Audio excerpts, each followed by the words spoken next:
Rainbow Six Siege has been out now for just over 2 months, and over that time the game has slowly but surely been improving. This week sees the release of a new patch and the first big content drop for the game, titled the Black Ice Update. And well, the theme is pretty obvious here. You get 2 new operators called Buck and Frost, as well as a new map called Yacht, which is set in the Arctic. Not really sure what the story was there, but if you've got the season pass, you'll gain access to the new operators straight away. However, the season pass in Rainbow Six is not like it is in other games, as the new content being added to the game is actually free. The season pass just gives you a week early access to it. So if you haven't got yourself a season pass, you can still have a blast with these operators as of the 9th of February, but you will need to buy them with in-game credits if you don't have the pass. So what are the new operators like? Well, they're both Canadian JTF2 operators, so they're pretty used to the cold, you would imagine, which is pretty useful when you're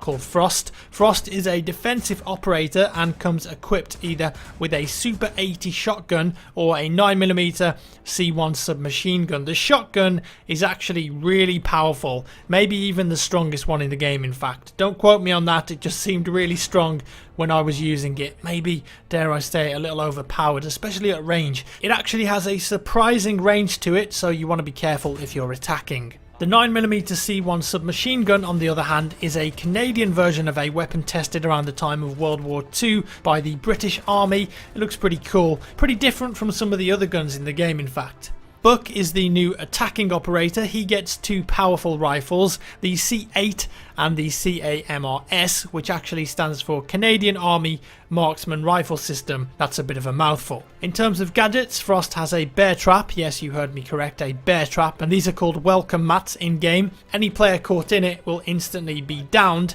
and whilst it sounds good, in reality it's actually pretty easy to see these things on the floor. It won't catch most people out unless you place it in a pretty tactical position, maybe under a window where people are going to breach or behind a shield, and these can be easily destroyed.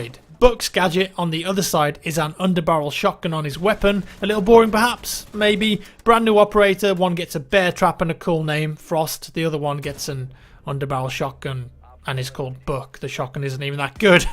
I think someone drew the short straw here.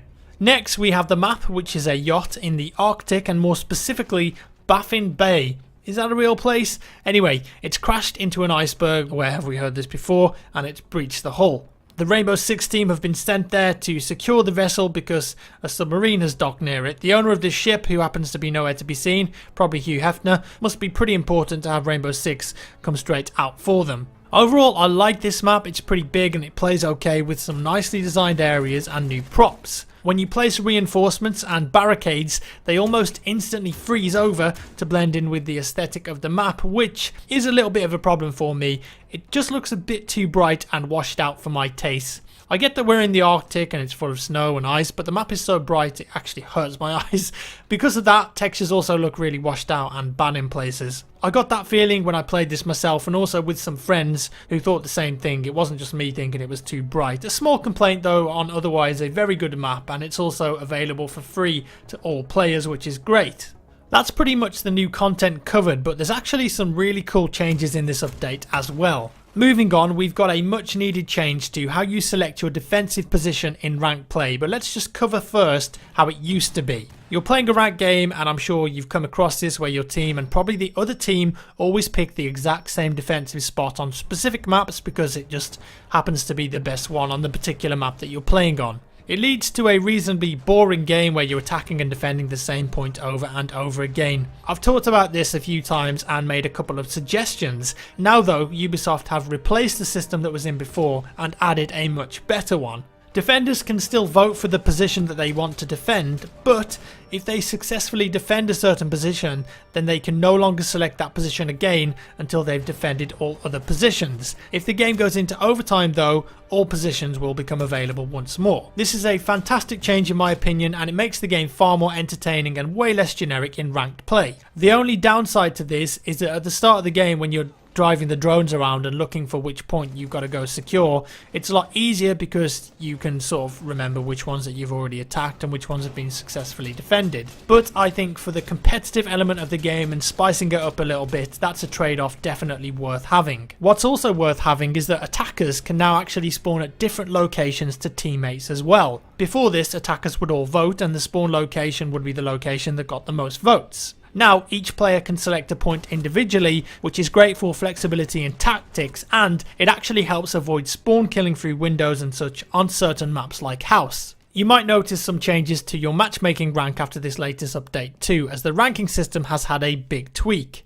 Lots of players will see their rank change instantly. It's actually distributed the ranks far more evenly, so you stand a good chance of going up in rank rather than down. As well as the main changes, we also have a lot of other tweaks. Flashbangs are now way more powerful and useful. They've doubled their effective range in fact. Also, operator shoutouts can no longer be heard by the enemy team, so no longer will the enemy be able to use that to gain your position. Other tweaks as well, like the reduced visibility of bullet trails for weapons, as well as reduced noise levels from some gadgets like mutes, for example.